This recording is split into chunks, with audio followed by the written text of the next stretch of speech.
ओम श्री गणेशाय नमः। हर हर महादेव। जय भोलेनाथ। आप सभी भक्तों का स्वागत है। आज हम सुनेंगे शिव महापुराण का 7वां अध्याय।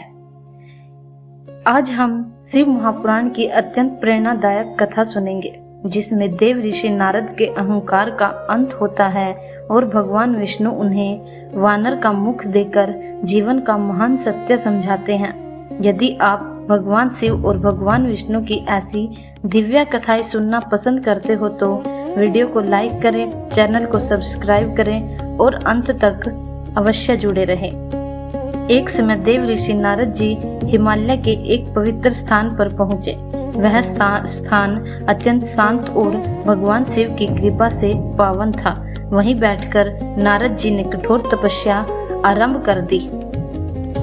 उनकी तपस्या इतनी प्रबल थी कि देवराज इंद्र घबरा गए। उन्हें लगा कि कहीं नारद जी उनका स्वर्ग का सिंहासन न मांग ले।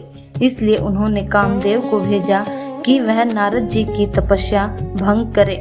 कामदेव ने वसंत ऋतु का वातावरण बनाया, सुगंधित फूल बरसाए, मधुर गीत गूंज उठा और अप्सराएं नाचने लगी। लेकिन नारद जी का मन तनिक भी विचलित नहीं हुआ। इसका कारण यह था कि जिस स्थान पर नारद जी तपस्या कर रहे थे, वहां पहले भगवान शिव ने कामदेव को भस्म किया था। शिव जी के वरदान के कारण उस स्थान पर कामदेव का प्रभाव समाप्त हो चुका था। कामदेव पराजित होकर लौट गया। नारद जी के मन में अहंकार आ गया। तपस्या पूर्ण होने पर नारद जी के मन में यह विचार आया कि उन्होंने कामदेव को जीत लिया। धीरे धीरे उनके मन में अहंकार उत्पन्न हो गया। सबसे पहले वे भगवान शिव के पास पहुंचे। शिव जी ने उनकी बात सुनी और प्रेम से समझाया, हे नारद, इस विजय का अभिमान मत करना। विशेष रूप से भगवान विष्णु के सामने इसका बखान मत करना। लेकिन अहंकार मनुष्य की बुद्धि को ढक देता है। नारद जी ने शिव जी की इस बात पर ध्यान नहीं दिया। इसके बाद नारद जी ब्रह्मलोक पहुँचे और ब्रह्मा जी को अपनी विजय का वर्णन करने लगे। ब्रह्मा जी ने भी उन्हें समझाया, बेटा, तपस्या का सबसे बड़ा शत्रु अहंकार है। अपनी साधना का गर्व मत करो। लेकिन नारद जी के मन में यह भाव बैठ चुका था कि उन्होंने स्वयं कामदेव को पराजित किया है। फिर नारद जी बैकुंठ पहुँचे और भगवान विष्णु से भी अपनी विजय का वर्णन किया। भगवान विष्णु मुस्कुराए। वे जानते थे कि नारद जी के मन में अहंकार आ गया है। उन्होंने सोचा कि अब समय आ गया है कि अपने प्रिय भक्त का अभिमान दूर किया जाए। भगवान विष्णु ने अपनी योग माया से एक अत्यंत सुंदर नगर की रचना की। उस नगर के राजा की एक अनुपम सुंदर कन्या थी, जिसका स्वयंवर होने वाला था।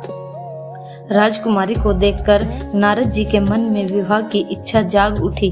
उन्होंने सोचा कि यदि उन्हें भगवान विष्णु जैसा सुंदर रूप मिल जाए तो राजकुमारी निश्चित ही उनका वरण करेगी। वे भगवान विष्णु के पास गए और बोले, प्रभु, मुझे इतना सुंदर स्वरूप प्रदान कर दीजिए। भगवान विष्णु ने कहा, हे नारद, जो तुम्हारे हित में होगा वही होगा। नारद जी प्रसन्न होकर स्वयंवर में पहुंच गए। उन्हें विश्वास था कि अब राजकुमारी उन्हें ही चुनेगी। भगवान विष्णु ने नारद जी के शरीर को तो अत्यंत सुंदर बना दिया, लेकिन उनका मुख वानर जैसा कर दिया। यह बात नारद जी को पता ही नहीं थी। सभा में उपस्थित लोग उन्हें देखकर मुस्कुरा रहे थे। भगवान शिव के 2 गण भी वहां उपस्थित थे और वे यह लीला देखकर हंसने लगे। राजकुमारी जब वरमाला लेकर आई तो उसने भगवान विष्णु को ही अपने पति के रूप में चुन लिया। नारद जी आश्चर्यचकित रह गए। जब उन्होंने दर्पण में अपना चेहरा देखा तो पाया कि उनका मुख वानर जैसा हो गया है। यह देखकर नारद जी अत्यंत क्रोधित हो गए। उन्होंने भगवान विष्णु को कठोर वचन कहे और यहाँ तक कि उन्हें श्राप भी दे दिया कि उन्हें मनुष्य जन्म लेना पड़ेगा और पत्नी वियोग का दुख सहना पड़ेगा। भगवान विष्णु ने शांत भाव से उसका श्राप स्वीकार कर लिया।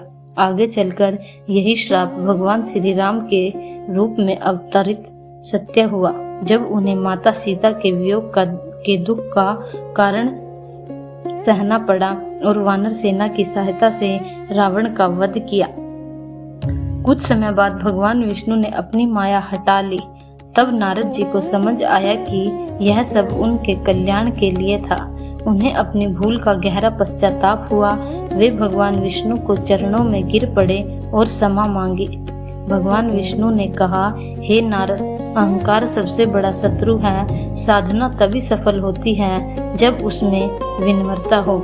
नारद जी ने भगवान शिव और ब्रह्मा जी की सीख को भी याद किया और समझ गए कि उन्होंने दोनों की बात नहीं मानी थी। उस दिन के बाद उन्होंने कभी अपनी साधना का अभिमान नहीं किया। इस कथा से हमें कई महत्वपूर्ण शिक्षाएं मिलती हैं। तप, ज्ञान और भक्ति का वास्तविक आभूषण विनम्रता है।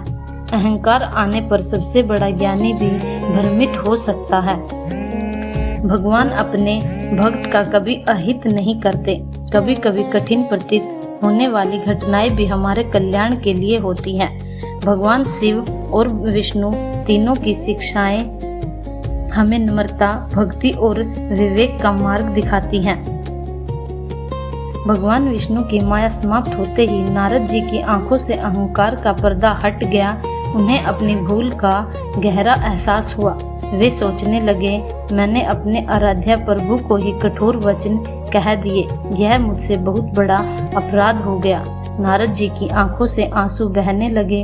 वे भगवान विष्णु के चरणों में गिर पड़े और बोले, हे प्रभु, मुझे क्षमा करें।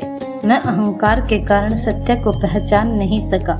मैंने स्वयं को विजेता समझ लिया, जबकि मेरी विजय तो आपकी कृपा और भगवान शिव के वरदान के कारण हुई थी।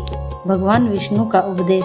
भगवान विष्णु ने मुस्कुराकर कहा, हे नारद, संसार में सबसे कठिन शत्रु बाहरी नहीं बल्कि मन का अहंकार है। जब मनुष्य को अपनी शक्ति, ज्ञान, तप या भक्ति पर अभिमान हो जाता है, तभी उसका पतन आरंभ हो जाता है। जो व्यक्ति नम्र रहता है वही भगवान को सबसे अधिक प्रिय होता है। अहंकार मनुष्य को भगवान से दूर कर देता है, जबकि विनम्रता से उसे भगवान के चरणों तक पहुंचा देती है। नारद जी ने भगवान शिव की कही हुई बात याद आई, अपनी विजय का अभिमान मत करना। उन्हें समझ आ गया कि यदि उन्होंने शिव जी की बात मान ली होती तो उन्हें यह कष्ट नहीं उठाना पड़ता। इसलिए शास्त्र कहते हैं कि गुरु, माता पिता और भगवान की सीख कभी व्यर्थ नहीं होती। भक्तों, वानर मुख देना केवल दंड नहीं था बल्कि एक गहरा संकेत भी था। आगे चलकर भगवान श्री राम के कार्य में वानर सेना ने सबसे बड़ी भूमिका निभाई। श्री हनुमान और समस्त वानर वीरों ने धर्म की स्थापना में महत्वपूर्ण योगदान दिया। इस प्रकार भगवान विष्णु की यह लीला भविष्य की एक दिव्य योजना का भी एक भाग थी। आज के समय में भी यह कथा उतनी ही महत्वपूर्ण है। यदि हमें थोड़ा ज्ञान मिल जाए, थोड़ा धन मिल जाए, थोड़ा सम्मान मिल जाए या थोड़ी सफलता मिल जाए तो कभी कभी हमारे भीतर भी अहंकार आ जाता है। लेकिन हमें याद रखना चाहिए कि सफलता भगवान की कृपा से मिलती है। अहंकार दुख का कारण बनता है। भगवान अपने भक्त की परीक्षा लेते हैं लेकिन अंत में उसका कल्याण ही करते हैं।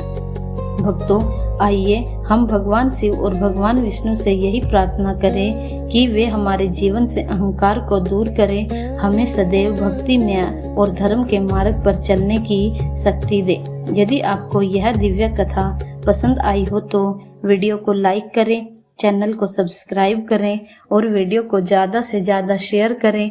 कमेंट में हर हर महादेव, जय श्री हरि अवश्य लिखें।